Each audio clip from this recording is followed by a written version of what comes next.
Hello family, welcome back to my new blog. কেমন আছেন আপনারা সকলে? আশা করি ভগবানের আশীর্বাদে সকলেই অনেক ভালো আছেন। তো দেখুন, এখন সকাল থেকে ব্লগটা শুরু করছি। আর দেখুন এই গাছে কি আম হয়েছে। এটা কিন্তু আমাদের গাছ না, পাশের বাড়ির গাছে দেখলাম আম পেকে আছে, সেটাই তুলেছি। তো এই যে সকালে এখন রান্না বান্না চলছে, যেহেতু বড় অফিস যাবে, তো শাশুড়ি মা রান্না বসিয়েছে। আজকে সোয়াবিন আলুর তরকারি হবে ডিম দিয়ে, তো সেটাই করে নিচ্ছে। আর এই যে ছেলে উঠে গেছে আমার, আর ওকে খাবার বেড়ে দিয়েছি। আর আমি এখন রুটিটা করে নিচ্ছি। ও খাচ্ছে, তার মধ্যে রুটিটা করে নিলেই হয়ে যাবে, তারপর টিফিনটা দিয়ে দেবো। শুধু ছেলে উঠে গেছে, ছেলে আছে এখন ঠাম্মির কাছে। আর এই যে রুটি করছি আমি এখন, শুধু ও রুটিটাই করে দিচ্ছি, পরে যে মা খাবে সেইটা পরে বানানো হবে আবার। আর এই যে সোয়াবিন আলুর তরকারি ডিম দিয়ে এটা টিফিনে দিয়ে দিলাম। আর এই যে রুটি হয়ে গেছে, টিফিন বক্সও রেডি, শুধু এখন টিফিনটা দিয়ে দেব। এরপর দেখুন আমাদের মাছ কাকু চলে এসছে। আর আজকে কী কী মাছ নিয়ে এসছে, অনেক মাছ এনেছে, রুই, কাতলা, বোয়াল, ভেটকি, ট্যাংরা, পাবদা, অনেক অনেক মাছ নিয়ে এসছে আজকে। তো আমরা নিয়ে নিচ্ছি, কিছু পাবদা নিচ্ছি আর কিছু ট্যাংরা নিয়ে নিচ্ছি। 500 দাও, 1 কিলো লাগবে। না আমি 1 কিলো নেব না গো, অত পয়সা নেই এখন। ওইটা কি মাছ, কালো রঙের ওইটা? হ্যাঁ, এই নাতির জন্য নিচ্ছি, নালে এত পয়সা নেই এখন। নাতি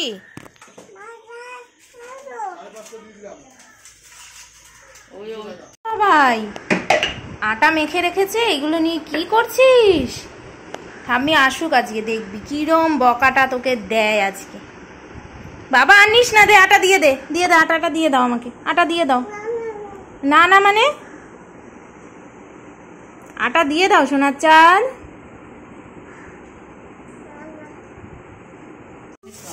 তো এই যে রান্না শুরু হয়ে গেছে, ট্যাংরা মাছ রান্না হচ্ছে। আর ঝাল করবে ট্যাংরা মাছের, আর ট্যাংরা মাছের ঝালটা কিন্তু বেশ ভালো লাগে খেতে।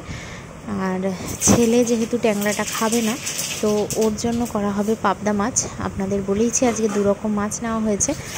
আর মা এখানে বানিয়ে নিচ্ছে শশার তরকারি, যেটা গরমকালের জন্য খুবই ভালো। তো এই যে শশাগুলো আমি সব সবজি কেটে দিয়েছি, মা এখন রান্নাটা করে নিচ্ছে শশা আলুর তরকারিটা। আর দেখুন এই যে চলছে রান্না বান্না, আর আমি এখন পুজো দেব।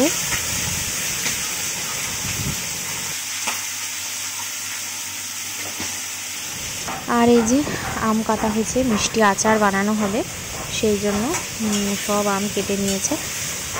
এরপর দেখুন আমি পুজো দিয়ে চলে আসলাম, আর এখন ছেলেকে খাওয়াবো। তো দেখাই আজকে রান্না বান্না। এই যে ট্যাংরা মাছের লাল লাল ঝোল, ঝোল না সরি ঝাল হয়েছে, এটা বেশ টেস্টি হয়েছিল। আর এই যে আছে পাবদা মাছ, আলু দিয়ে, মিষ্টি আলু দিয়ে, এমনি আলু দিয়ে ছেলের জন্য বানানো হয়েছে। এরপর দেখুন সন্ধ্যা থেকে ব্লগটা শুরু করছি। কি প্রচণ্ড ঝড় বৃষ্টি শুরু হয়েছে হঠাৎ করেই। যাই হোক, ওয়েদারটা কিন্তু বেশ ভালো হয়ে গেল। আর আজকে এই ওয়েদারে আমার বর নিয়ে এসেছে মাংস, বলল যে স্পেশাল কিছু বানিয়ে দিতে। তো এই যে আমি স্পেশাল কিছু বানাতে চলে আসলাম, মখমালি মুর্গ কড়াই। এটা ইউটিউবে দেখেই আমি বানাচ্ছি। তো এই যে প্রথমে আমি শুধু দিয়ে দিলাম পেঁয়াজ, ফোড়নে পেঁয়াজ দিয়েছি। এখানে কিন্তু গরম মশলা দেওয়া যাবে না, তাহলে অন্য যে সেন্ট সেটা কিন্তু চলে যাবে, সেই জন্য গরম মশলা দিইনি। আমি শুধু পেঁয়াজটাকে একটু ভেজে নিচ্ছি। আর এখানে পেঁয়াজ, টমেটো, কাঁচা লঙ্কা, রসুন, আর যেটা সব থেকে বেশি দিতে হবে আমি দিয়েছি কাজু বাদাম, যেটা 10 থেকে 11টা দেওয়াই সব থেকে ভালো।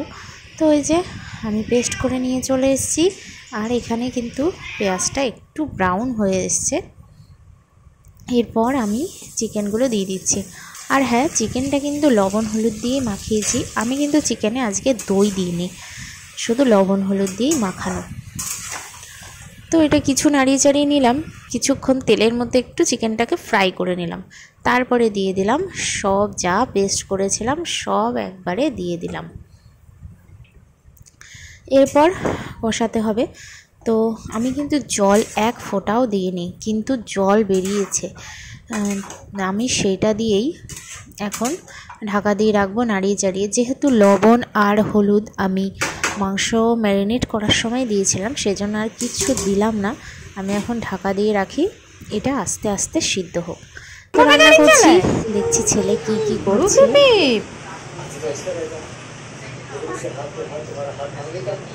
খেলো খেলো খেলো বাবা খেলো।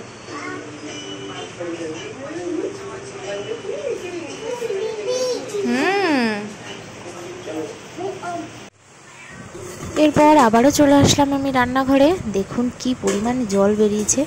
আগেই বলেছি আমি কিন্তু একটুও জল দিইনি, কিন্তু জল বেরোচ্ছে। তো যেহেতু জল বেরোচ্ছে, এই জলেই কিন্তু মাংসটাকে পুরো সিদ্ধ করে নিতে হবে, আর কোনো এক্সট্রা জল দেওয়া যাবে না। আর যেহেতু আমাকে ছেলেকে খাওয়াতেও হবে, তাই আগে ফাগে আমি স্যালাডগুলো কেটে নিয়েছি। শসা, টমেটো, পেঁয়াজ সব কেটে রেডি করে রেখে দিয়েছি।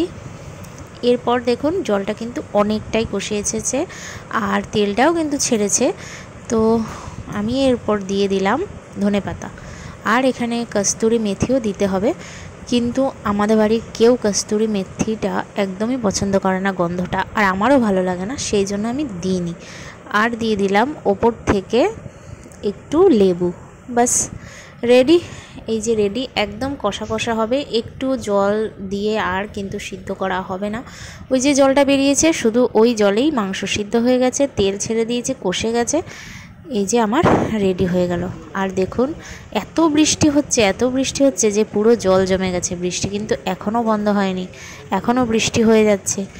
আর আমার ছেলেকে খাওয়ানো হয়ে গেছে। তো এই ফাঁকে শাশুড়ি মা বানিয়ে নিল রুটি, আর এই যে স্যালাড, আর এই যে চিকেনের লুকটা।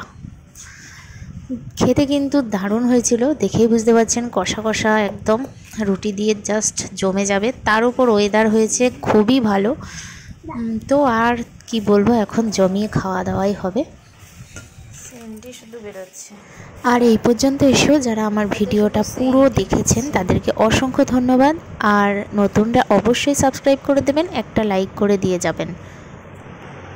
বাবা গুড নাইট বলে দাও। বাহ খুব সুন্দর। এবার টাটা বলে দাও। টাটা। হ্যাঁ, এবার একটা ফ্লাইং কিস দিয়ে দাও। আহা সোনা বাবাটা আমার। চলো এবার শুয়ে পড়ো।